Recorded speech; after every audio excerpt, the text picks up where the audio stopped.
Hello, hello, hello. Welcome back. Yes, I'm clearly excited. I'm feeling great. I'm feeling refreshed.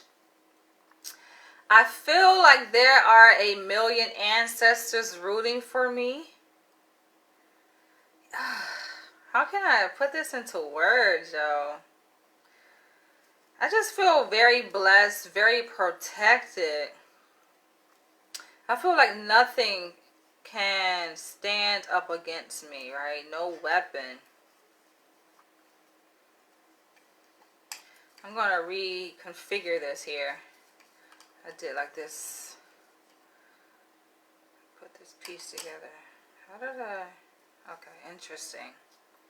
Interesting. So, I have to reconfigure this thing. You guys know I like perfection, but yes, I woke up. Yeah, I just woke up feeling so invigorated. I woke up feeling like a new person. Feeling like I can conquer the entire world.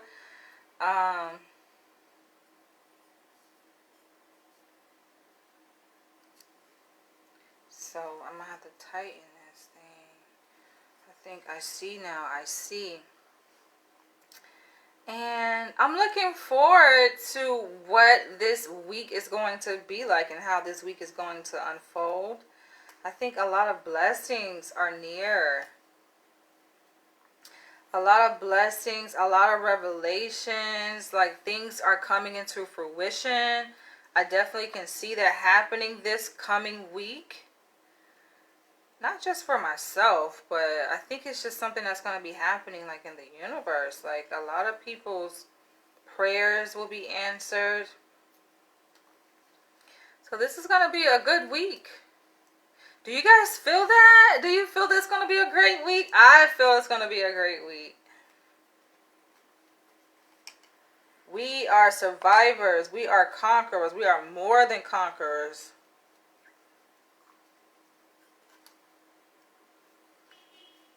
Anything that we set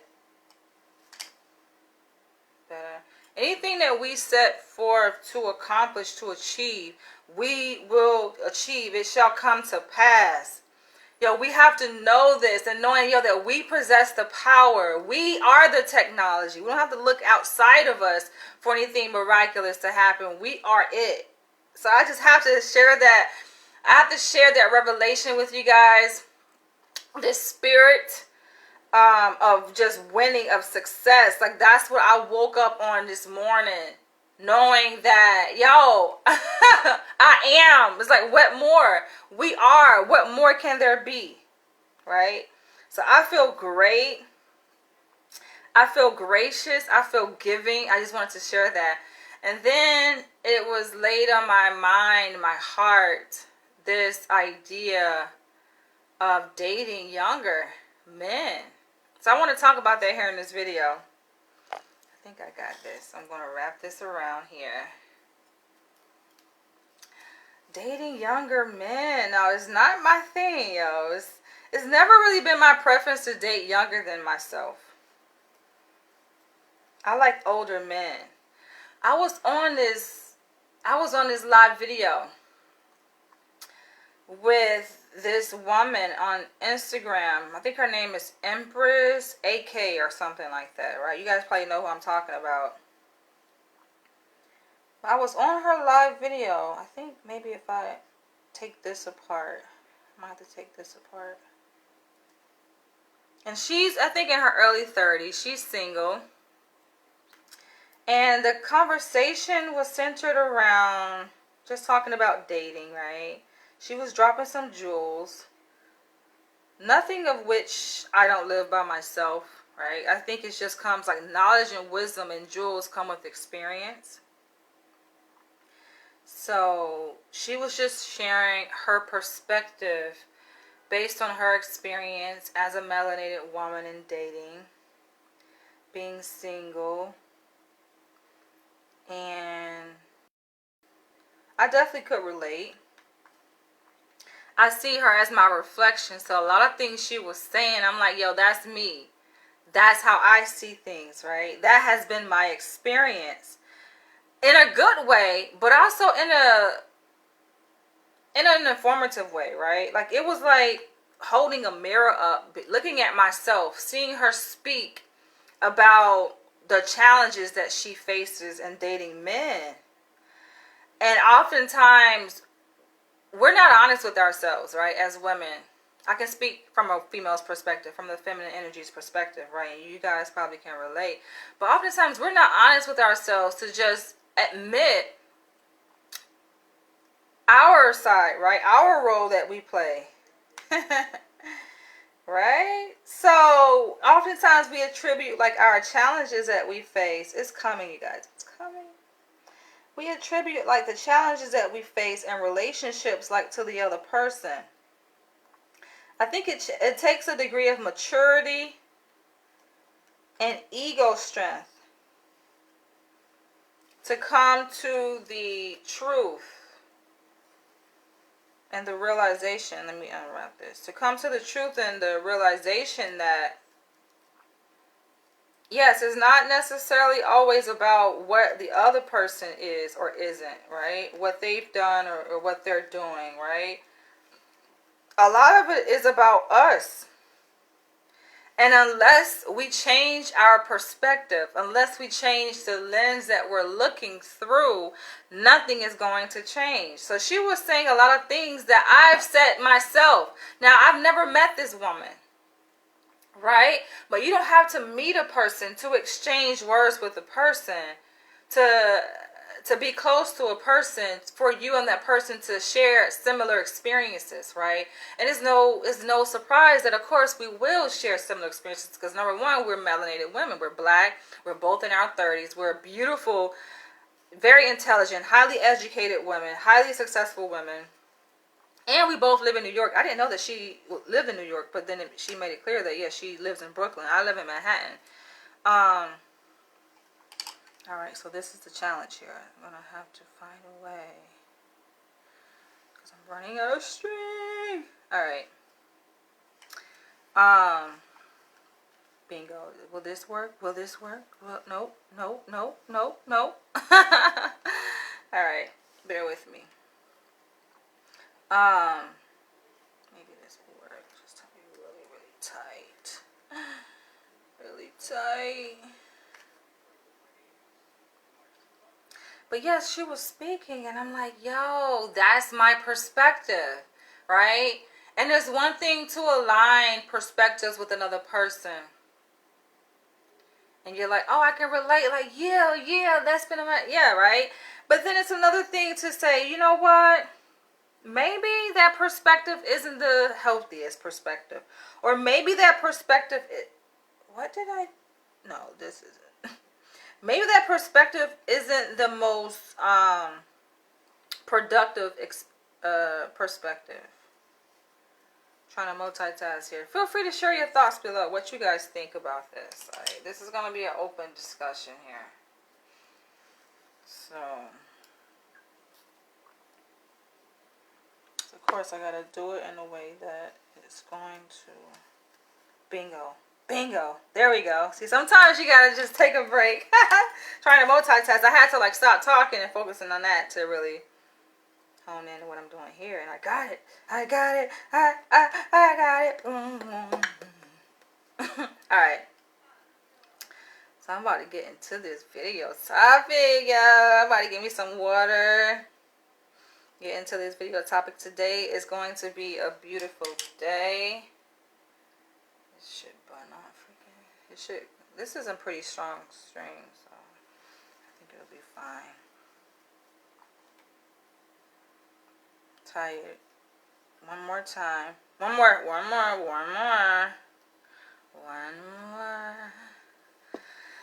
Yes, I feel so loved. I feel so protected and so loved by the universe. Alright. There we go. Yeah. Sorry, let me grab some water.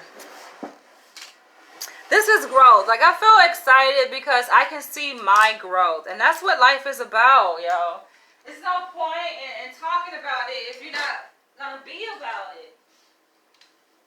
We have to be about growth and progress and change, right? Otherwise, you're just sitting here talking just to be talking, and that gets boring and old.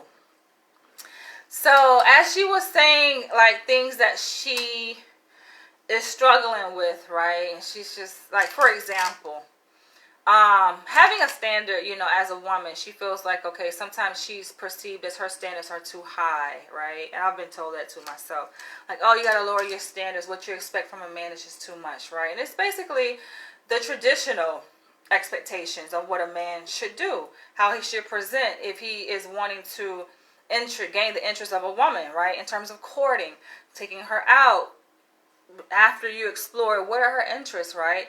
Feeding into things that interest her, like as a way to win her over. And it's not to say that she hasn't had that. It's not to say that I haven't had that. Of course, we've experienced that, right? But also, I think as she was speaking, and we're talking about being perceptive of who fits the criteria, right? Making a decision in a relationship as to, if you're going to spend time with this person, if you're going to pursue a relationship with this person, right? Just listening to her perspective, like I say, it's like head on, because that's how I think too, right? And it's no surprise that a lot of women think this way.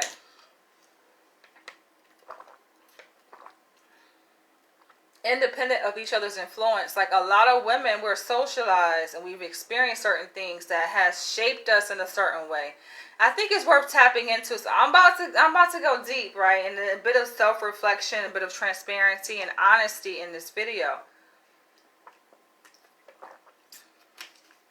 A lot of us, you can tell when a person has been in an unfortunate situation, right? Or they've been hurt. They have been unappreciated. Because how they move after that reflects that they are making every intention to protect their peace, right? Protect their space so that they don't go down that road they've been down before of being undervalued or unappreciated, right? It's clear, right? So the way she was speaking from a perspective of experience that, yes, she's been in that situation.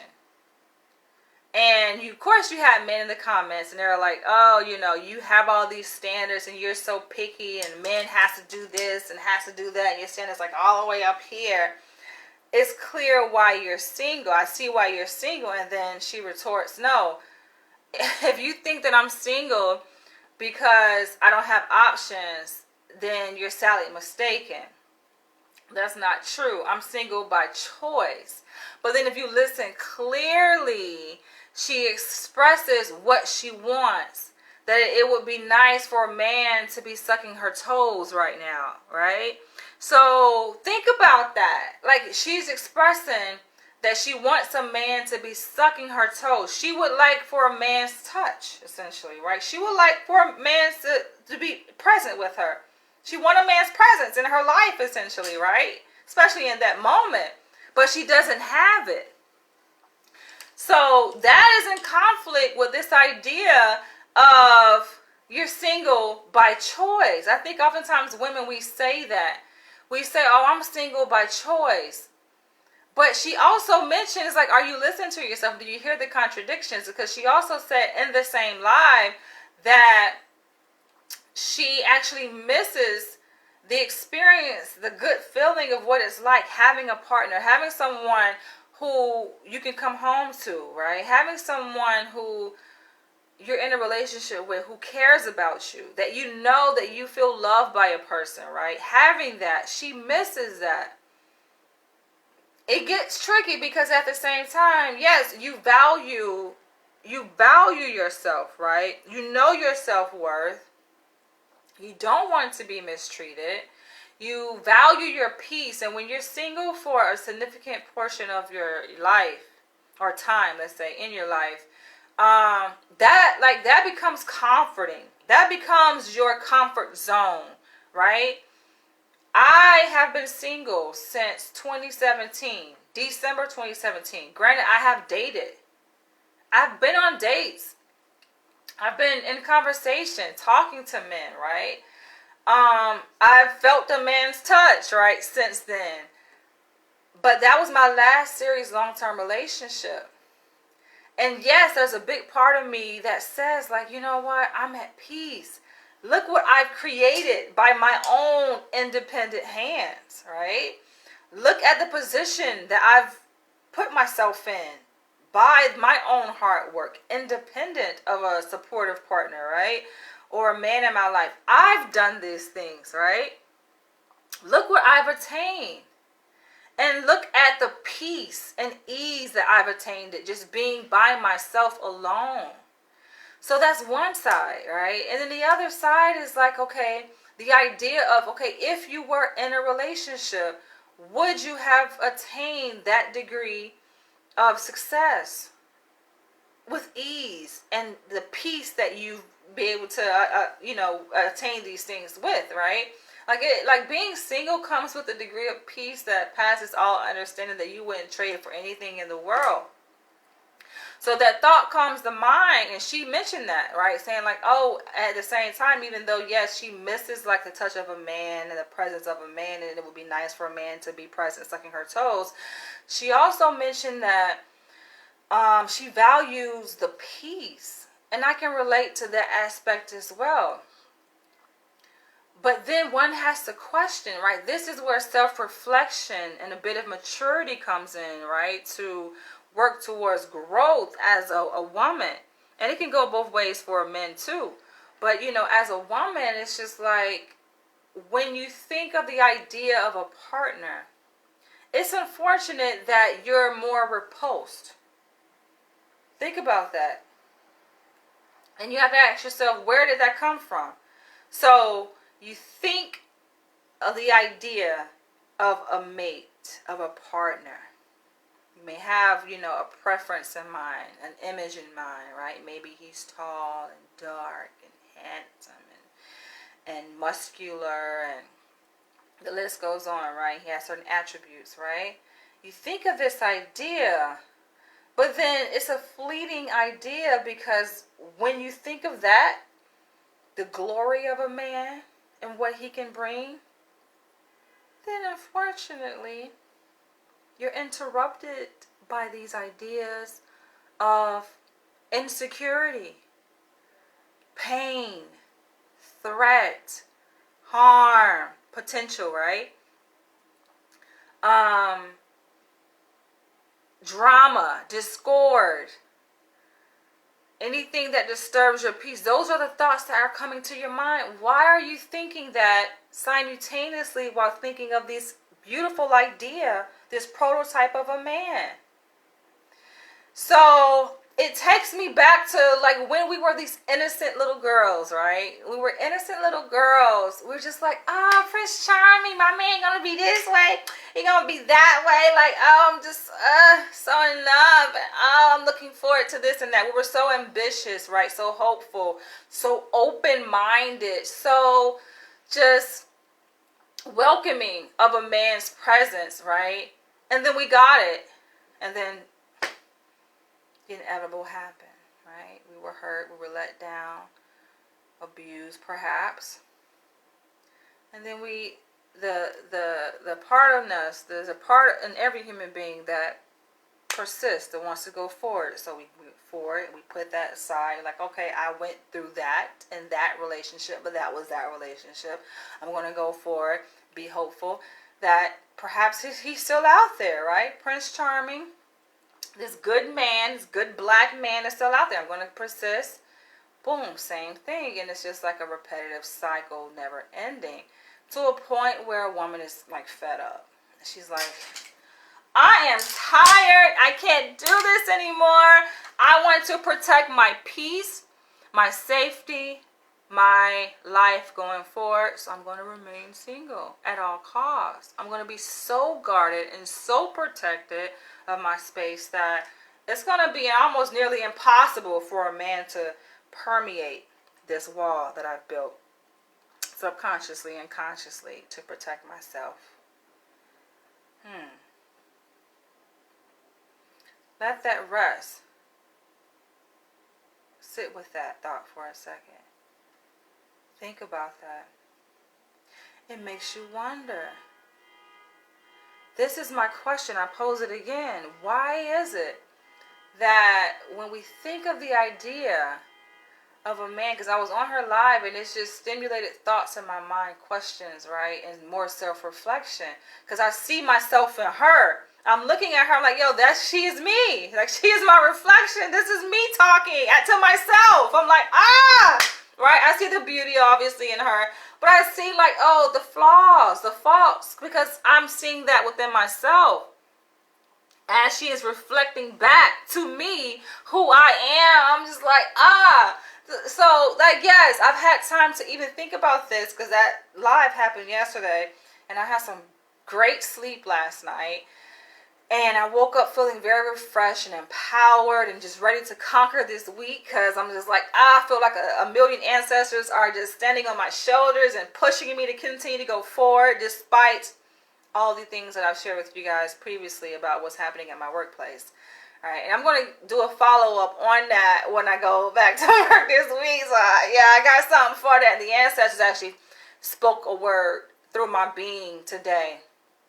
I got a word beaming directly from the ancestors through the universe today. It spoke to me and said, yes, you continue to go forward. You go for it. You press through. And it told me specifically what to do. It gave me an action and told me to go do this. And I'm going to do it. Bright and early tomorrow. So I'll give you guys a follow-up. That's an aside. But yes, with this strength that I woke up and good spirit that I woke up with today, I just had more deeper self-reflection. And through this, of course, I'm thinking about that, right? Because I'm still I'm on a dating site and I get messages. I get inundated with messages, right? And at some point it's just like, okay, it's the same thing. What is going to change? Sometimes we're looking for change to happen externally, but no, the change has to happen within us, right? So going back to this question that I put on the table that I rest, and I ask you, what is it that we think of an ideal of a partner, and this ideal makes us feel good inside of, oh, what it could be like to have this person, right? But then even moments, seconds later, simultaneously, we are interrupted with fear. This ideal of a partner, this ambition, this hope, ecstasy. Then fear happens side by side. Why is that?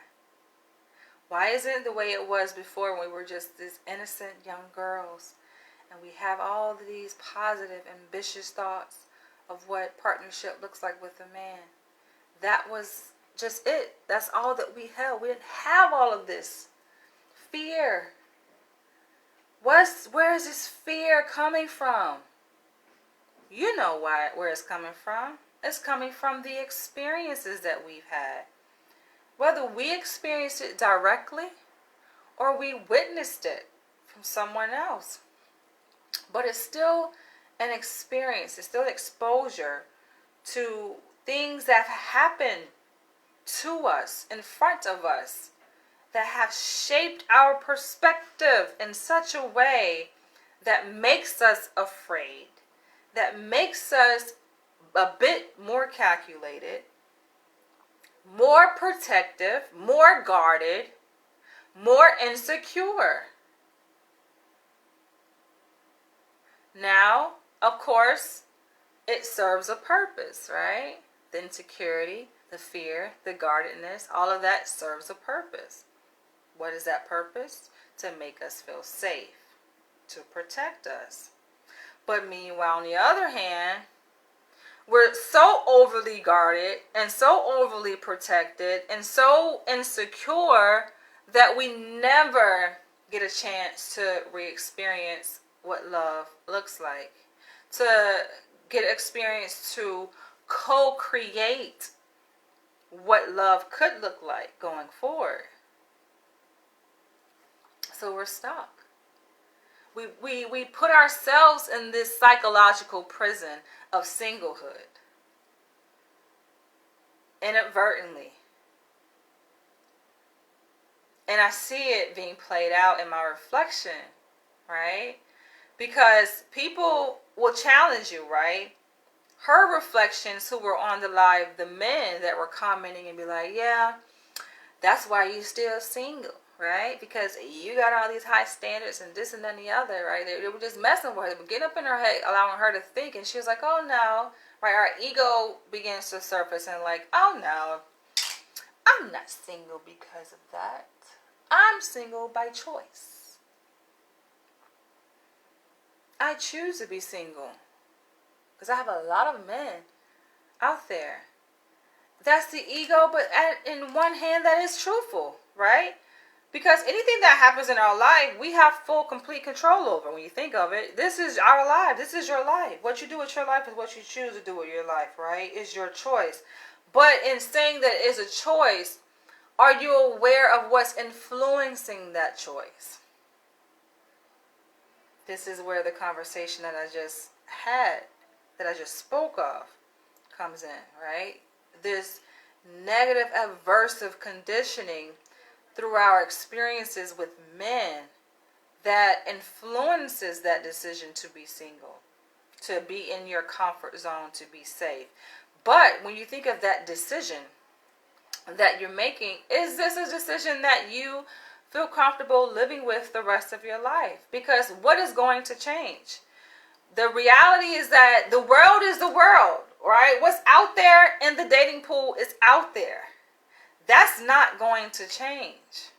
In fact, it just may actually get worse, right? Because people are enmeshed into this pop culture through their cell phones, through social media, right? Much of the way that men and women think is heavily influenced by what's on their phones. They're guided in a certain way. There is this distinction between men and women. And it's only getting worse and worse and worse. And I think the idea that she holds, and I know that I hold, a lot of women hold this idea, is that, okay, perhaps the universe, when it's meant to be, the universe is going to usher this perfect man, or near perfect man, shall I say, this ideal partner in my sphere. And he's going to understand every aspect of me, like right off the bat, to know that he has to present himself in a certain way as to not trigger my insecurity, so that I won't be so quick to shut his ass down and say, no, no, no, no, no. You're not going to hurt me because I've been in this situation before and I've been hurt before. Right? That's the idea. Somehow this man will be sent by the ancestors into our sphere from the universe. He's going to know not to trigger. He's going to know what every single trigger is based on our prior experience and know not to trigger us in that way. How realistic is that? Not to say it doesn't exist, because there could exist such a person. It could exist such an interaction. But what is the probability that will happen in the year 2022, in the year 2023, in the next 5 years? What is the probability? 1 in 500? 1 in 1,000? I mean, what is the likelihood? Especially if you're so protected that you don't even really go out, right? She mentioned certain things like, oh, I don't go out looking for a man. I don't go to the club. Like, she goes to the clubs and bars, but she's like, I'm not going there, like, with the intent to look for a man. And I definitely don't go, like, exerting my interest in a man, right? Going up to a man like, oh, I'm interested in you. Can I have your number? Like, I'm not going to approach a man like that. That's what she said. I'm not going to approach a man like that. Let a man approach me, right? I'm not going to, like, put myself on a man in that way. And, of course, I had to challenge her. Not to say that women should do that, right? Because I'm more traditional, clearly. And I like for a man to pursue me, right? I like for a man to initiate that conversation, to express his interest in me first. Then I respond. So that has been my approach. But I think it's worth playing devil's advocate just to see things from other perspectives, right? You know, if you only see the world through one perspective and you're very rigid and that's it, then you're not really going to get that far, right? You're going to limit yourself. So it's good to kind of sometimes think outside the box and to act and live outside the box, right? To try different things just to see. And I had to share with her my prior experience with my last relationship where it went a little bit different because she has like these hard, fast rules of dating, right? Things that the do's and don'ts, right? I will do this and I will not do this. Just hard, you know, black and white, very rigid rules of how she approaches things in relationships.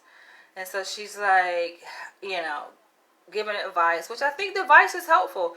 Don't sleep with men on the first night, right? You know, just don't do it. That's something I just don't do. But I think we all know that it's just not that cut and dry, right? We say these things because, yes, we want to protect ourselves, right? Protect our sanctity, you know, protect our peace, protect our self-worth, you know. So, yes, it makes sense to say, okay, never sleep with a man. Allow a man to introduce himself to you, to approach you. You do not go up to him and say, hi, introduce yourself. But we know that there have been circumstances and situations that have happened outside of that have been proven to be successful. We know that life has these weird ways of showing up, right? These happenings in life. You know, life is just not that 1 + 1 = 2. It just doesn't happen that way. In fact, often it happens the complete opposite way, right? You may have an idea in your mind of how a relationship is supposed to begin and to develop, but then your lot in life, your destiny, may think otherwise. It's just so ironic. And I've said to her, I had to share my experience. I was like, yo, in fact, my last relationship, our first day we met, we had sex. And it's not because, he wanted to have sex, so I just gave in and just succumbed to his wishes. No, I wanted to have, it was a mutual thing. And that's how we were able to solidify our liking to each other. We knew it was just the universe. Sometimes the universe happens, it brings people together, and it's just meant to be, right? We have these assumptions, and we have these false ways of thinking that how things should be, or it should be this way. It's almost irrational thoughts, where you think in the context of cognitive behavioral therapy and what therapists do when people have these idiosyncratic thoughts of, it should be this way. If it's not this way, then it's not going to work, or it's not right. And if your approach is that way in life, and that's the lens that you're looking through, then you're not going to get far. You're going to run into a lot of problems. So it's not that cut and dry, right? And of course, I value myself. Even going into that relationship before I met this guy, of course, I'm very protective of my space, right? But it's almost like you can't fight against nature, right? And you can try in every way possible, to say, okay, well, I have these beliefs and I'm going to stick by what I believe and I'm going to act accordingly. But, if nature and the universe wills for you and another person in the same universe to come together and to unite and to connect in a certain way, there's nothing you or that person can do, right? It's like a greater force outside of both of you drawing you together. It's a magnetism, right? So that's what I was trying to communicate. And to show like that's how it is. And when it comes to like who approaches who, of course we have, like, as women, we're socialized, right, from, let's say, maternal figures in our lives, right, on how to navigate the world, how to present ourselves in the world. We're socialized from in that way, but we're also socialized by our own unfortunate experiences that we have as women with men. Right, and so we develop these hard, fast rules, like, oh, you don't approach them because who likes rejection, right? Men don't like rejection, so you would rather, women clearly don't like it either. So I think for women, they feel like it's safer to allow a man to approach us so that we don't feel rejected, right? We don't have to deal with that rejection. But no, I feel like men and women can choose each other, essentially. If as a woman, you want a certain man, you can get that man. You can choose that man, right? You can let it be known that you are attracted to that man, right?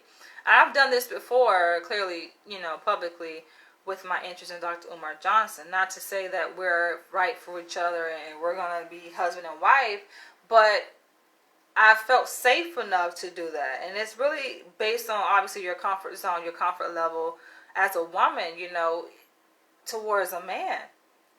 Right, to be able to express like, hey, I'm interested in you, or I like you, or I like this person. There's nothing wrong with that, right?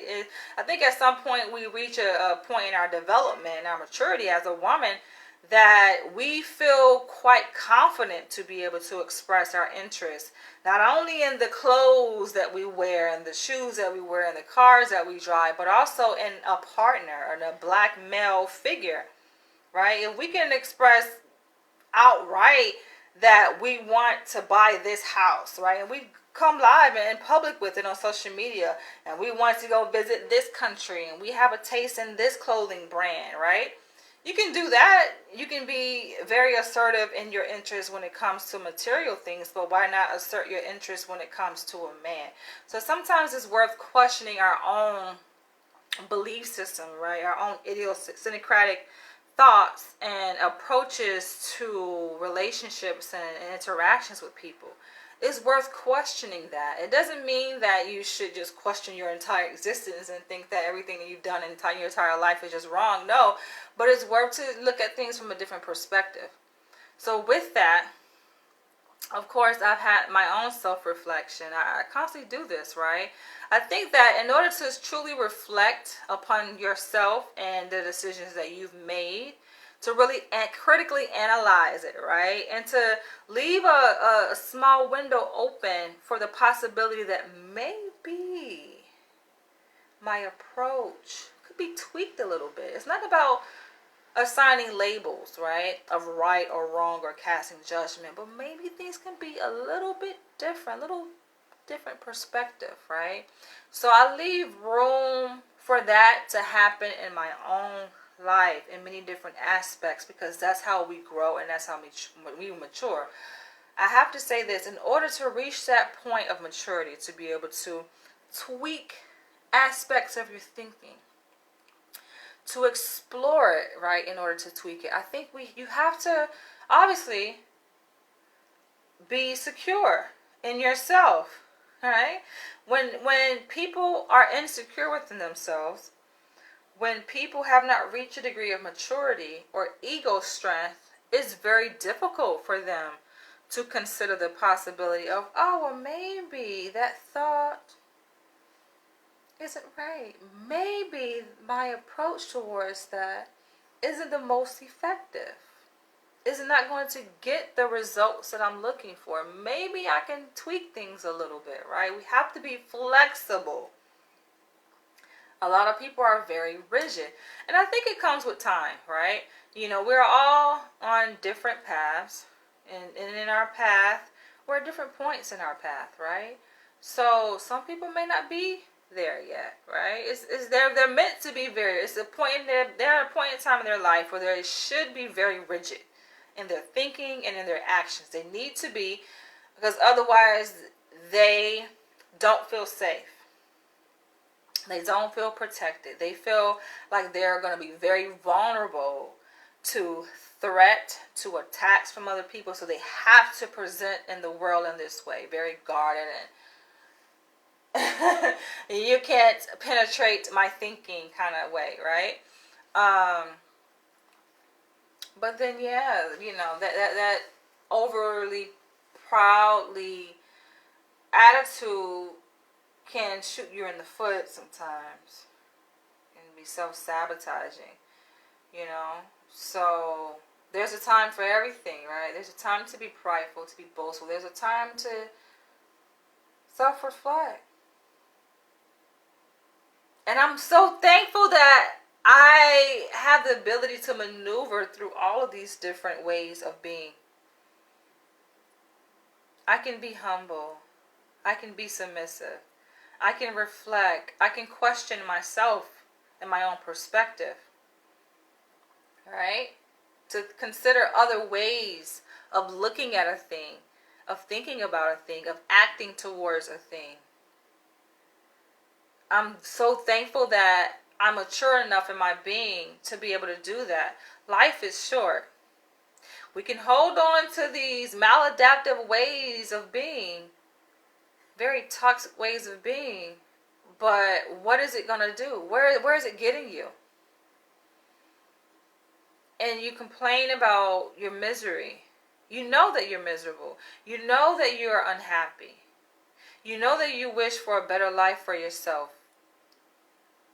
You know you have things that you want, but you're not getting it.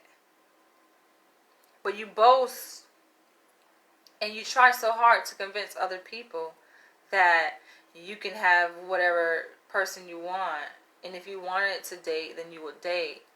But no, ask yourself, what is truly influencing my decision to be single, right? For women who boast on, oh, I'm single by choice.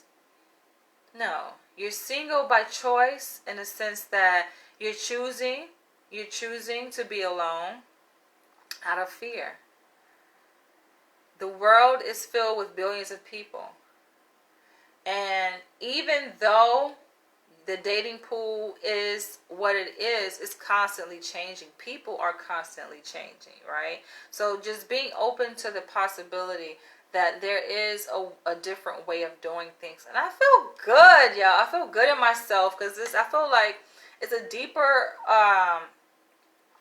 deeper sense of coming into who I am as a person, as I'm clearly always evolving. And I do this from time to time. I ask myself, like, yo, Danielle, you are freaking rigid. And it's okay to listen to other people's perspective because maybe they're right. Right? When a person says, oh, well, you're being too rigid, or you're being mean, or, with that same attitude, you're always going to be single. It's just like, it hurts, it stings, but it could be the truth, And it's not about lowering your standards. So I don't want people to watch this video and take away the wrong message, because I think that's what we fear. We feel like, okay, we have these standards and we have to be up here, right? We have like this ideal prototype of who we are and how we should present and show up in the world as a goddess, as a queen. So if you lower your standards, you're risking that. But also consider the other side too. Like, we have to be open-minded. So if you're going to consider the possibility of, if you lower your standards, then you're lowering your status and your self-worth. Also consider the other possibility that if you are holding these asinine beliefs of who you are and the type of man and your approach and how to get a certain man, you're holding like these irrational, immeasurable, like you can't even reach that, right, immeasurable way of being and thinking in the world, then that can also come at your detriment too. So exploring all different perspectives, I think, is very vital to a person's existence and their progress in relationships.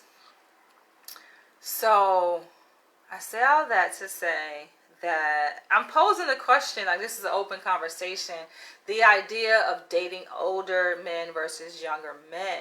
Now, of course, like, I've always had this standard, this kind of rule of, I only date older men, just completely being closed down to younger men. I only date a certain kind of man. And just, oh, it has to be this way, right? If a man doesn't say these exact words, then I'm just going to shut him down, right? If a man doesn't approach me in this exact way, then I'm going to shut him down. It's just like, damn, I'm really hard. But then, questioning, like I said, going back to questioning why. Why am I having this approach? Why do I feel the need to have these rigid rules on how and what a man should say to gain my interest? What is that about? Is it about, oh, I'm just a goddess and I need to have these high standards just because I'm a goddess? Or is it really linked to something in my past that I'm using to make myself feel safe because I'm truly insecure? I truly don't trust anybody, right? And trust men and their intentions. So I need to have these standards on how a man and what a man should say to me and communicate with me. And like, you have to question yourself, it's worth, like they say, sometimes humor is good, right? It's okay to laugh at yourself, right? In the same vein, it's okay to just be like, the fuck is you, what the hell is you talking about, Danielle? Like, what is you thinking about? Right? What does this even make sense? Right? Like, it's okay to do that to yourself. And I'm at that point in me, risking that, shall I say, because it is taking a risk, right? It's you taking yourself outside of your comfort zone and exploring other options. So that, in a sense, can be a risk, but it's a calculated risk, and I think it's an adaptive risk to take. It's a necessary risk to take, and in doing so, I feel good. So on the other side of fear, it's just like, oh wow, it's a new world. It's a good feeling, and that's where I'm at, and that's how I started this video. Like, I feel so good. Yeah, I'm like, yes.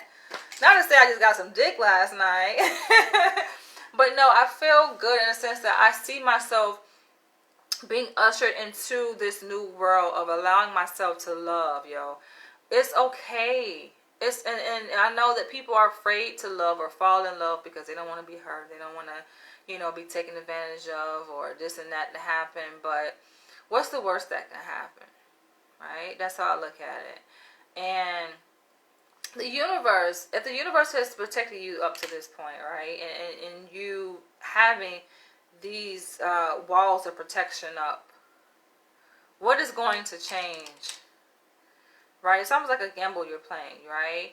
To allow yourself a little bit more flexibility in your thinking, your perspective, to just be and to consider other options, right?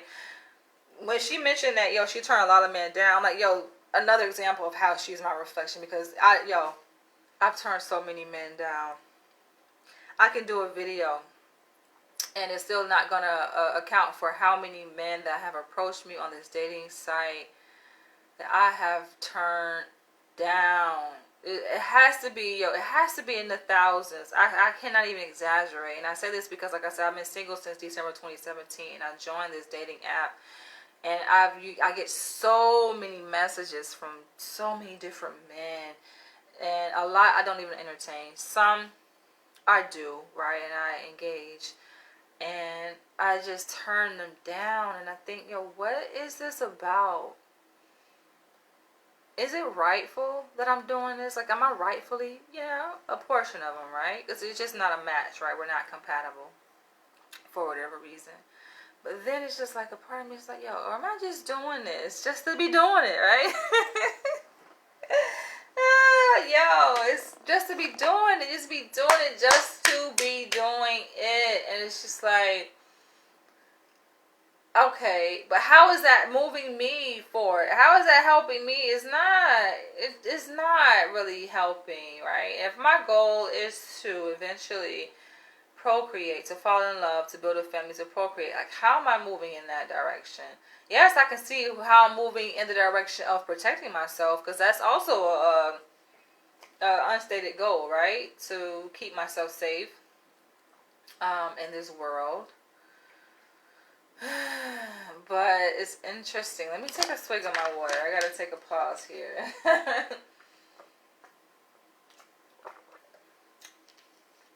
And so it's not even about lowering standards. I know that's a thought that may come up to people's mind, like, oh, you know, you reach a certain age and now you feel like you gotta lower your standards, or um, participate in this negotiation process with your standards. No, it's not even about that. It's just this, what I'm talking about here, can be applied to many different things in life, right? Not just selecting a mate or a dating partner. This can be applied to just relationships, right? Professional too.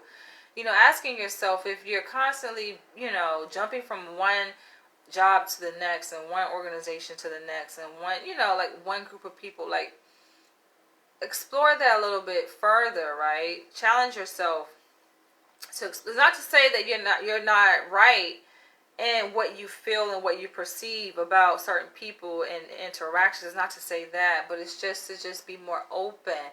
Because in your willingness to open up a little bit, if you feel safe enough to do so, um, then you can learn a lot. It just creates a learning opportunity that really can't be put into words. It's almost like you got to do it to really relate to really what I'm saying. And a lot of you guys probably already have experienced that.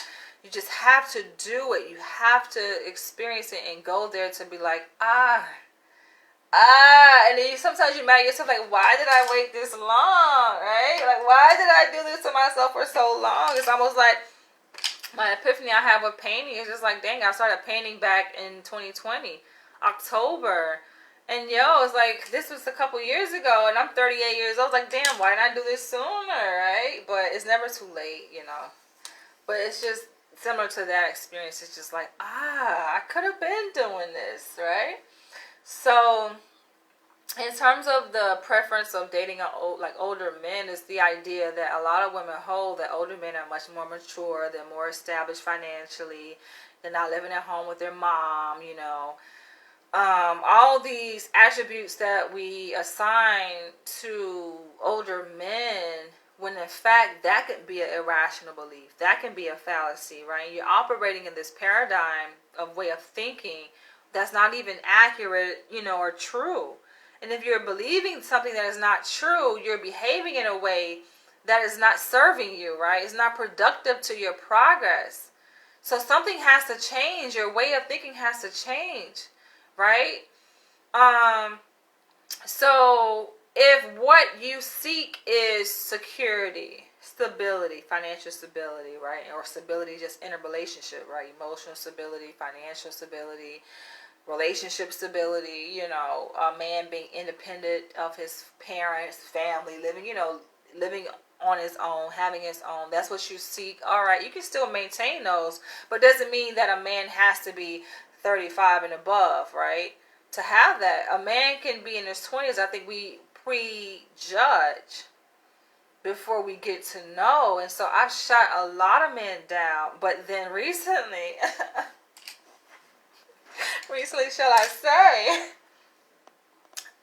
some men, they will they will show you, like, listen, I can dispel every myth, right? And I've had that encounter with this man, physically, this motherfucker fine.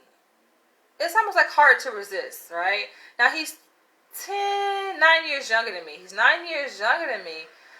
And my knee-jerk reaction is to be like, bro, you too young. You too young. That was like my initial knee-jerk reaction. But then I had to pause, because I'm challenging myself, even just with that in my life in general, to not be so quick to react, but kind of to pause and think before I react, so that I can develop a more, rational, logical, responsible response, right? And so I'm just like, this man has everything I look for in a man, right? What I just named, right? That independence, that stability, just that maturity, and fine, just physically fine, right? And just fertile. Like, he's healthy, right? I'm looking for a man to procreate, to produce a healthy child and family, right? And he has all of that, to shut it down because, he's 9 years younger. Like, it makes you think, like, what is age? Just the idea of time. What is time? Does time really matter? in the greater context of things, it really doesn't. But we assign these meanings to things, these constructs. We assign meaning to constructs, and it sometimes can be very limiting. You know, thinking outside of the box. Now, no, if some women are watching, right, they're going to challenge the idea. And it's okay. This is challenging ideas. It's helpful to explore different perspectives and aspects of a thing, right? So one may say, all right, you go and date this person, but then initially you had reservations on doing so, and then let's say something goes wrong, so to speak, then you're gonna like regret it and feel bad for yourself and feel guilty, like, damn, I shouldn't have done this. Yeah, if I only had stuck with my standards, I wouldn't have had to experience this. That's a thought, but it may not go that way. I think sometimes we think the negative side of things when it doesn't have to be negative in that way. It can be completely opposite of that. We consider the negative outcome of what could happen without even paying tribute to the positive outcome that's likely to happen, right? It could go either way. So, yes, I'm hopeful that it could go in a positive way. This guy is over 6 feet tall. Like, he doesn't even look 9 years younger than me, right? But who knows? Like, we shall see how this goes. It's just like, that's just an example. And I've shot down many of men, and it's not to say that you override your instincts, because if your instincts are saying no, like, listen to your instincts too, right? Because they serve a purpose. And I mentioned this before about red flags. I made a video about this. This was this last year, the year before last? So I made a video how I came across this guy. He encountered me. I was walking down the street. I think it was like 2nd Avenue, 3rd Avenue, towards Harlem. He was a nice looking gentleman, nice looking black guy. Just physically right? But then as we began to, he asked my phone number, right? And we began to exchange, information, contact information. We were talking. I think it's inevitable. Like, we have to, as women, we have to admit, like, if we've been hurt, which many of us have, don't try to make it seem like, oh, that's not me. I ain't that type of woman. And I think that's like our ego, right? But that's not going to help you move forward. Just admit, as a black woman, if you've been hurt, you've been done wrong, you want to say, oh, no, that's never been my experience. But that's bullshit. A lot of us have. We've been let down. It happens, right? It's not to blame you. I think sometimes people feel like they are the one to blame because it didn't work out in a relationship. Well, it's just, if it didn't work out, it didn't work out. We've been hurt or whatever. But just own that hurt and realize that how you process that hurt, how you perceive that hurt is going to impact future relationships with other people, going forward. How you navigate the world. And I can see that. You have to be able to see that for yourself in your life. Like, how has what I've been through and the shitty shit that I've been through, how is that impacting my worldview? The lens in which I look at the world, and more specifically, the lens in which I look at men, potential partners. I have to look at that, right? So when we talk about, oh, that's a red flag, going back to the story about the man that I saw, because I mentioned that, there was a lot of red flags and this and that and the other. And I think he mentioned the same thing, like, oh, that's a red flag, because I was very guarded. And we talk about red flags as if, like, okay, these are signs that alert us if a person could be problematic, which that is a good thing, essentially, right?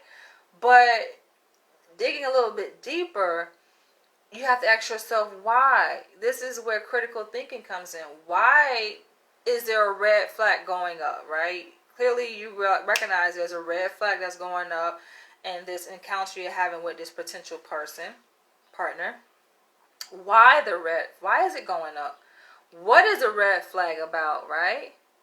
Is it subjective or is it objective, right? Is it an objective red flag that you observe, right? And just because other people also observe the red flag doesn't mean that it's objective, because They could have been through a similar situation as you have that is shaping that perspective, which still makes it subjective. So I think we don't want to get things twisted to assume that just because 100 or 1,000 people agree on something as a potential red flag, for example, that's an objective observation. Because it can still be subjective if everybody went through that same experience and they're speaking from their experience to interpret a person's potentiality for a relationship. Right? So it's good to ask questions like, why the red flag? Why are you perceiving it as a red, this particular behavior, whatever the behavior was, right? Why are you perceiving that as a red flag in the first place? Maybe the fact that your antennas are going up, these red flags are popping up in your mind, maybe that is a red flag. Maybe that is a signal of further investigation. Because you think of it in terms of a trauma reaction. People who have endured trauma, significant amounts of trauma, have a lot of red flags popping up, right? So it makes you question your own judgment and interpretation of these red flags. Is it a trauma reaction that you're experiencing? And then you're labeling it as a red flag? As to point fingers at that person to say they are harmful, they're danger, stranger danger? Or is it that you're having a trauma reaction and this person reminds you of an experience, a trigger that you have not quite resolved and dealt with, that you need to face and you need to resolve? That has been my experience in dating, because of course I've been through a lot of shit. There's no point in sitting up here trying to fake the funk, right? And I think that's how we grow. We want to truly grow as women, as black people. We gotta stop faking the funk and acting like shit is all peaches and cream and roses, because it's not. As just black people alone, let's set aside being a woman. As black people, we've been through some shit, trauma that we haven't really quite dealt with and addressed and been healed from. So we can't navigate the world and act like, okay, everything is all good because we're wearing name brands and this and that and the other. Because anything that's unresolved and unhealed, that's going to be problematic. And I'm honest enough to admit that, yes, I've been through a lot of shit where, yes, my antennas are up. The motherfuckers have been up. It's not to say that, okay, now you come to a degree of self-awareness that you should just take away your antennas. It's not about one extreme or the other. It's about balance and finding that middle ground and healing, getting to a point of healing from those extremes of heightened antennas and red flags going up, and you perceiving the whole entire world as unsafe, and oh my gosh, like, I'm so insecure because I've endured this. That's not how ideally life's supposed to be. It's not. That's not healthy. So you gotta find that middle ground and heal towards that middle ground. Not to be so open and ignorant and naive to the potential for being vulnerable and being made a target and taken advantage of. So not that extreme either.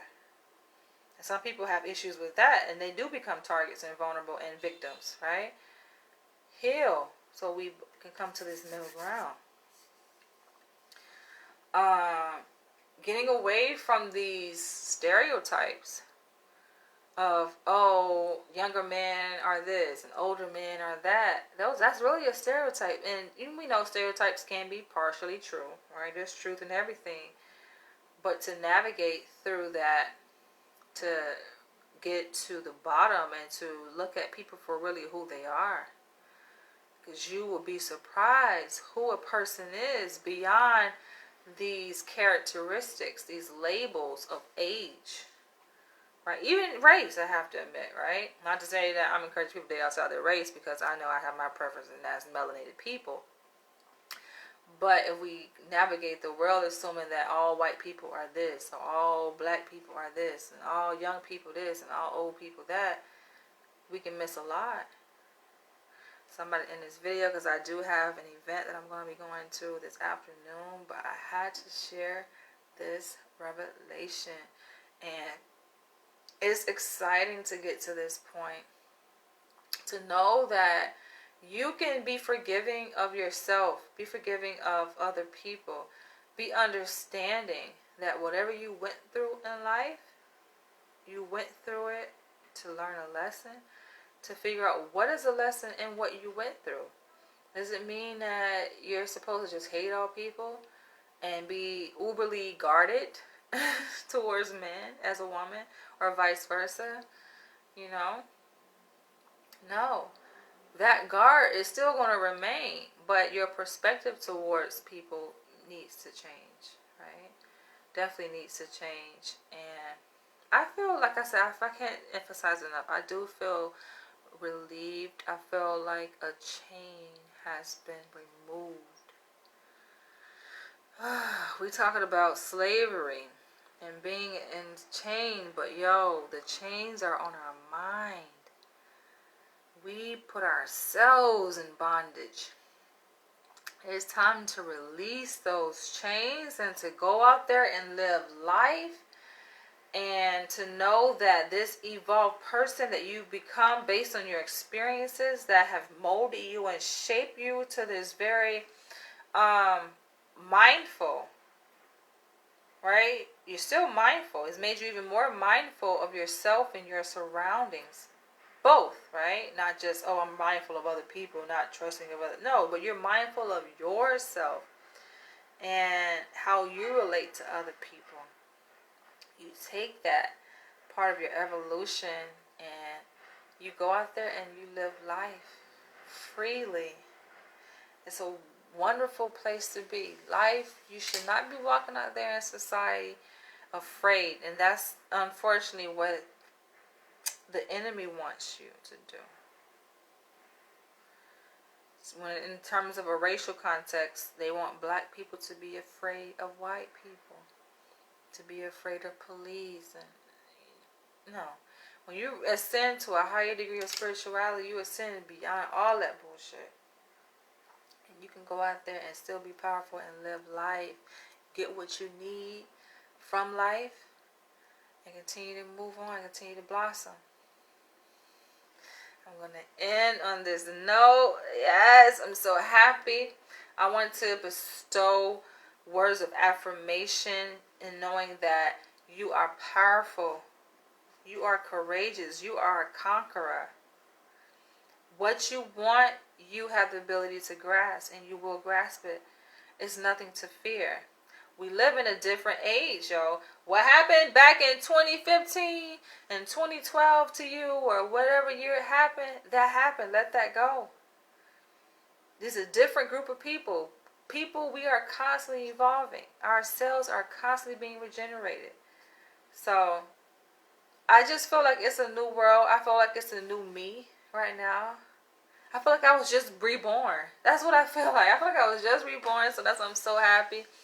And all of that is in the past. That happened in the past, and this is a new opportunities to just go out there and just experience and appreciate life for what it truly is, which is beautiful, and this gift. Thank you guys for tuning in. Share your comments below.